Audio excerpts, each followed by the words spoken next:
What if the person who saves you is an older version of you? On a particularly heavy night, when the silence in her apartment felt louder than any noise, a woman sat alone at her small desk. The city light outside blurred into indistinct stars, but none of them seemed to be shining for her. Everything felt wrong. The weight of unspoken words, of failures, big and small, pressed down on her chest. She scrolled through her phone, her thumb hovering over names. But there was no one she trusted enough to call. No one who could truly understand the tangle of thoughts in her mind. So, she turned to someone she hadn't met yet, someone she could only hope would one day exist, her future self.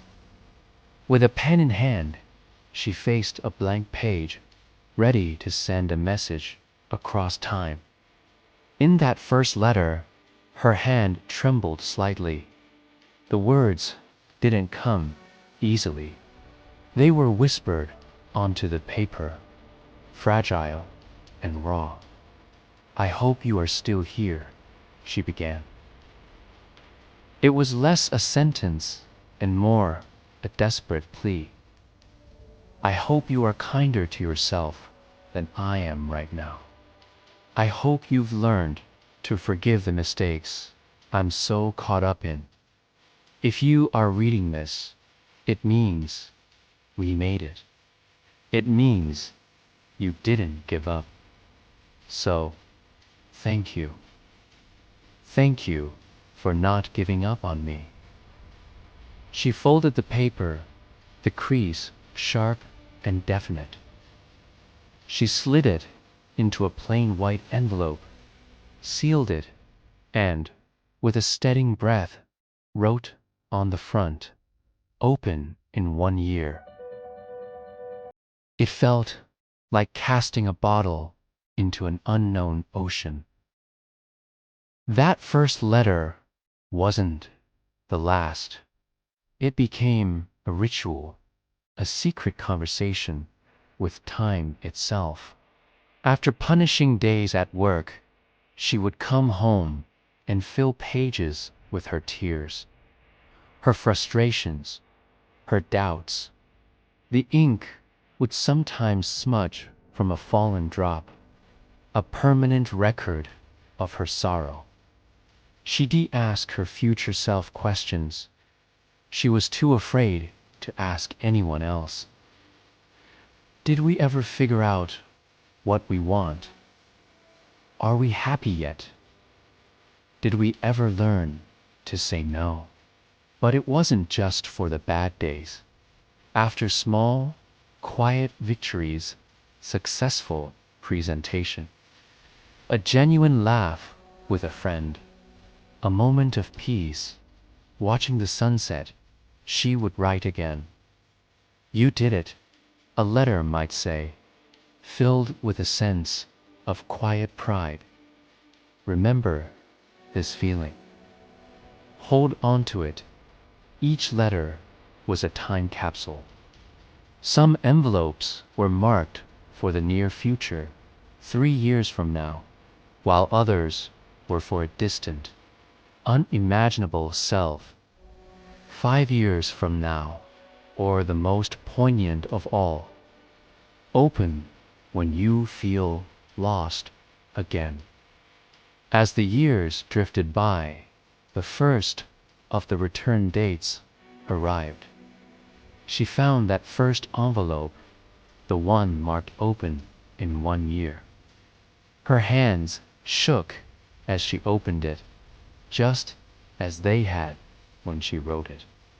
Reading the words from her past self was a strange and surreal experience. It was like hearing an echo from a version of her she barely recognized. As more years passed, she began to open the other letters. Sometimes, reading about the fears that once consumed her, she would laugh out loud. The mountains she had thought were insurmountable now looked like small, distant hills. Other times, she would read about a familiar pain, a wound that hadn't quite healed, and she would cry. She cried for the girl who wrote the letter, and for the woman who was still carrying a piece of that hurt. But with every letter, a powerful truth emerged. In each message, whether filled with despair or hope, she saw something incredibly strong. Even at her absolute lowest, she had held onto a thread of belief. She had believed in a future version of herself, a version who was worthy of being saved. The letters became a dialogue across time. On good days, when she felt confident and content, a letter from her past would feel like a word of thanks. "You made it," the faded ink would say. "Thank you for getting us here." It was a reminder of how far she had come. But on the bad days, the days when the old shadows crept back in, the letters were a lifeline. They were a hand reaching out from the past to hold hers. "I know this hurts," a letter would whisper. "I remember this exact feeling, but I survived it. I survived it long enough to write this to you, which means you can survive it now." It was a profound realization. She had never been truly, completely alone. All along, there had been a her in the past, rooting for her, and a her in the future, waiting for her. She was part of a continuum, a chain of selves, linked by hope and resilience. One quiet evening, she sat down to write again. But this time, the letter was different. It wasn't addressed to the future.